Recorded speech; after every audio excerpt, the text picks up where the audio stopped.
Alright, I've made this little intro for some of my videos here. It's kind of a little bumper thing that'll line up, show them who I am, what my brand is, things like that. So what I want to do is cut out some of this trash that I see here. See, there's like a little piece of like a sandbag and a piece of trash here. There's this thing over here which would be kind of nice to get rid of. Maybe even this trash can. We'll see how that goes.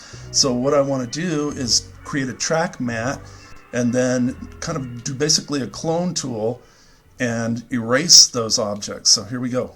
First thing I'm going to do is click on the footage. I've actually exported this so it's all flattened.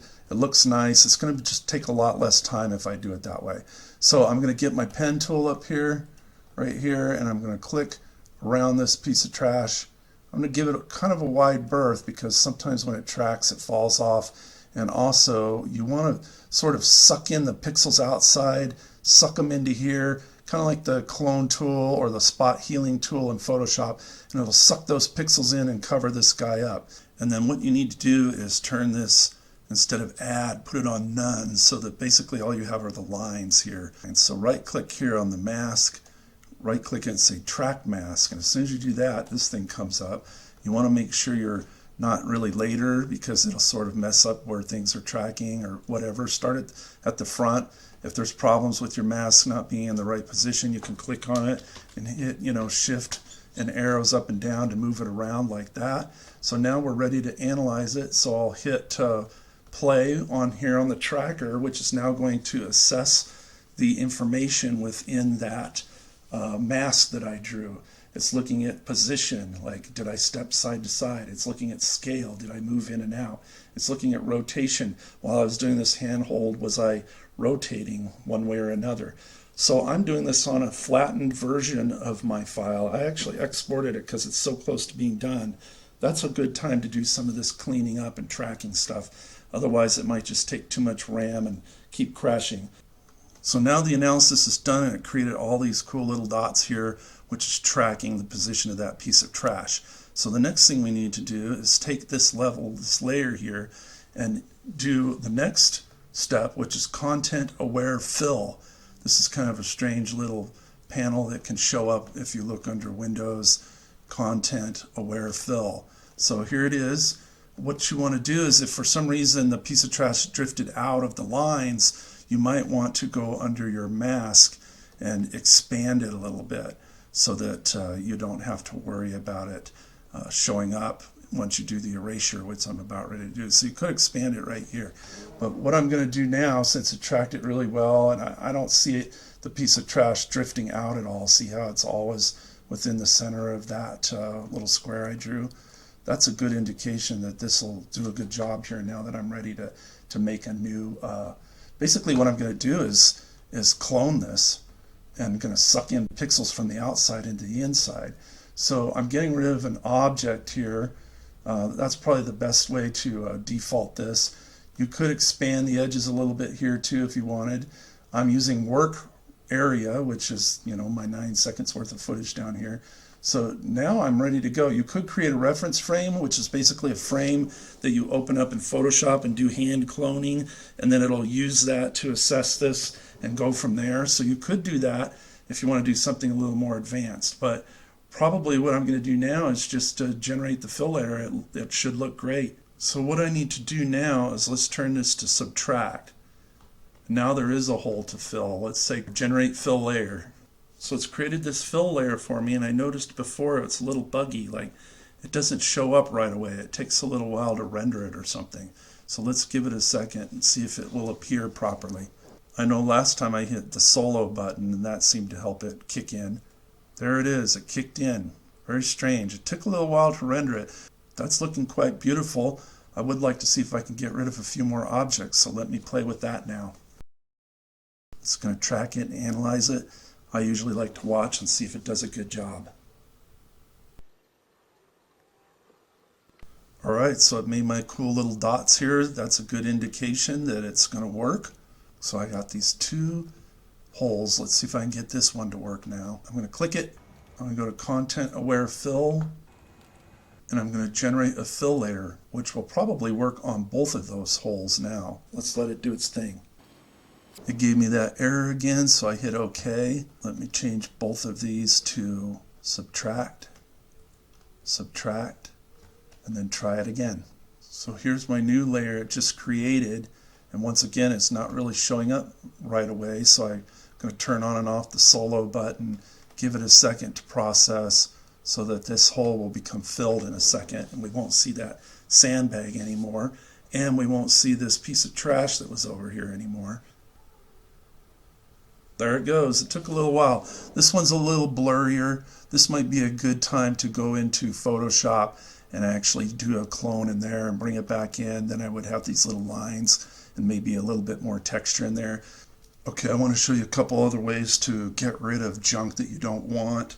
One is to use this clone tool up here. I love cloning from Photoshop.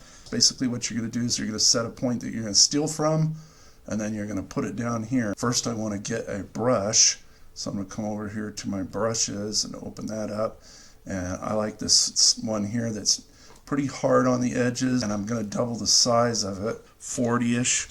I'll come back over here and see if it's big enough. It looks like it's big enough to cover all this. Start here at the very beginning. I've zoomed in enough so I can see it. It doesn't really need to be perfect. It just needs to be pretty darn good. People are going to be looking at this kind of stuff. They're not really going to be looking back here. You could go back in and do it 2 or 3 times, but I'm just going to do it once just to kind of get rid of some of this stuff that I don't like. So I'm hitting Alt. See that little clue right there? Alt. That's where you kind of say, I'm stealing from here. So I just clicked. I'm going to steal from here and copy it down to here. That's what cloning does. I'm going to try to do it in one swoop too, and I'm going to try to do it in the same direction over and over again just because it'll save a lot of confusion later. So here I go. See, I'm just getting it pretty darn close here. So you see how it's stealing from the pixels above in order to copy onto the layer below. That's an amazing kind of Photoshop thing. Looks pretty good. There's a little blue there, but I don't care. It doesn't need to be that perfect. So it's going to create a stroke here. So if I hit E for effects and under paint, so this one I know is legit because look, it has got this weird little drawn path. So what you do is you go under the clone here, and this is essentially what I drew. It's just one picture going clear across the whole video, right? And if I scroll through it, it's not going to be in the right place anymore because my footage is wiggling a lot. See how it's starting to show up again? So you actually have to kind of animate the squiggle here. So the next thing I do is I get back to the beginning and I turn on the path because I want to actually change the painting. So now I come over here and I just do it again. I'm not even going to reset my point on the top. I'm just going to kind of draw around it again like this. Try to get rid of most of the blue, done. So now it's actually kind of, see how the white line is changing? So now it will actually be animated, and so it'll follow the fence. See, now it's like cutting off the fence. So I would probably have to reset it another time like this. Scooch it up now. So that's another thing that's a little tricky about that. So see how it's sort of moving still? So that's how you do clone that's animated. So I'm going to steal from here, and then I'm going to draw over that like that. Now, there's no way anyone would ever notice that. I mean, it's not perfect. See how it didn't even line up right? But it's so close to being perfect that no one will ever be able to tell that you've done what we just did. This is probably one of my favorite old tricks, is that I've got this layer with the trash on it. You can actually cut a little hole in there. So I'm going to zoom in on it a little bit more, and I'm going to get my pen tool and make a mask. So I'm making a mask around it now. Because it's 3D, it's kind of screwing up the hole. The hole's not where the mask is because I had all the 3D stuff on. Because the warp stabilizer, it wasn't really going where I wanted it to go. So that's a little weird. So then I hit M for masks, and I might hit F for feather. That's a nice little shortcut. Change it to like maybe 6 or 7 pixels so that it's got a softer edge. And then the other thing I want to do is I want to take this mask and do subtract so that there's a little hole there. I just duplicate this by hitting Control D. So now I have 2 layers. So what I've done in the past is I just scoot this bottom layer over a little bit. It's very similar to cloning. Do you see how the footage underneath is hiding the hole now? Can you see that? I'm just scooting it over. Everybody see what happened right here? So I have a piece of footage with the hole in it, and then I have the same footage underneath that I just scoot over. So if I turn off the upper layer, you should be able to see the bottom layers underneath scooted over. I love this trick. It's helped me a lot. I've saved so many projects with that. And so if I turn off the outlines right here that are around my mask, so there's no mask outline anymore. Can anybody really tell that there's a problem with that footage right there? If your camera's not too shaky, it will not show up again, but see it showing up right about here. So I might have to make it a little bigger, that's all. So it doesn't always work very well for stuff that's too shaky or moving too much. That's why I always, if I don't know what's going on with my cinematographer, I almost always try to make them use a tripod. I just don't trust a lot of cinematographers to keep the shake out. I probably have to animate the hole and move the hole around a little bit. So I'm just gonna like get rid of this mask down here because I don't want a hole in the bottom one. I just want a hole in the top one. So it's doing a pretty good job, and then it drifts off the trash once in a while. So I'd probably just pull that down a little bit. I would call this sort of like mask cloning is what I might call this. I don't know what another official name might be.